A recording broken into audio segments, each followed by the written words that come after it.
प्राचीन भारतीय इतिहास के साहित्यिक स्रोत। साहित्यिक स्रोत के अंतर्गत धार्मिक एवं लौकिक साहित्य तथा विदेशी यात्रियों का विवरण शामिल है। प्राचीन भारतीय इतिहास के स्रोत के रूप में इतिहास की जानकारी हमें साहित्यिक स्रोतों से अच्छी खासी मिल जाती है। इसमें धार्मिक साहित्य भी है, लौकिक साहित्य भी हैं और समय समय पर विदेशी यात्री भारत की यात्रा पर आए, उन्होंने अपने संस्मरण लिखे, जिससे भी अच्छी खासी प्राचीन इतिहास की जानकारी मिल जाती है।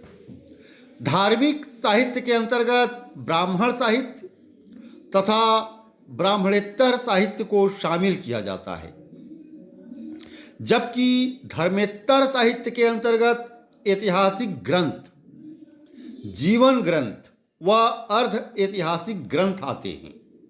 इनका संक्षिप्त विवरण इस प्रकार है।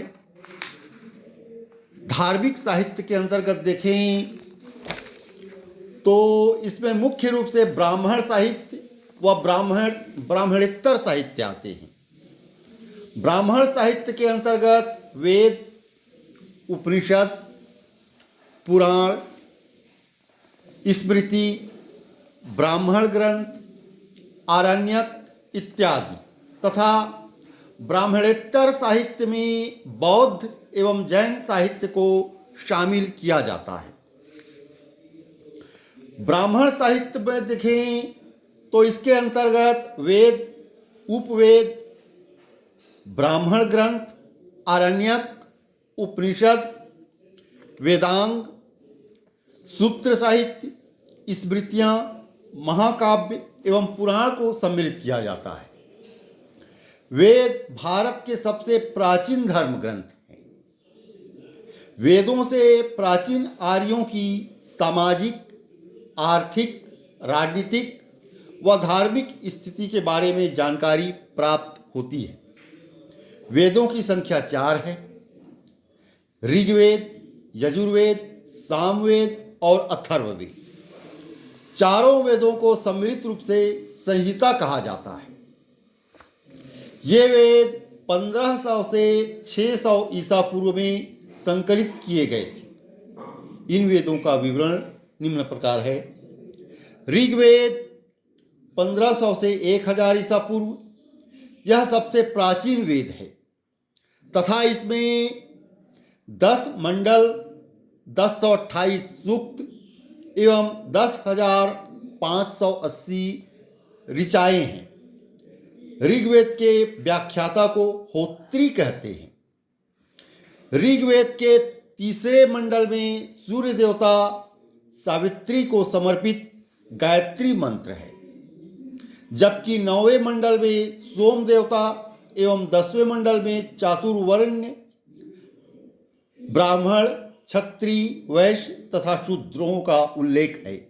ये चारों वर्णों का उल्लेख है 10वें मंडल में।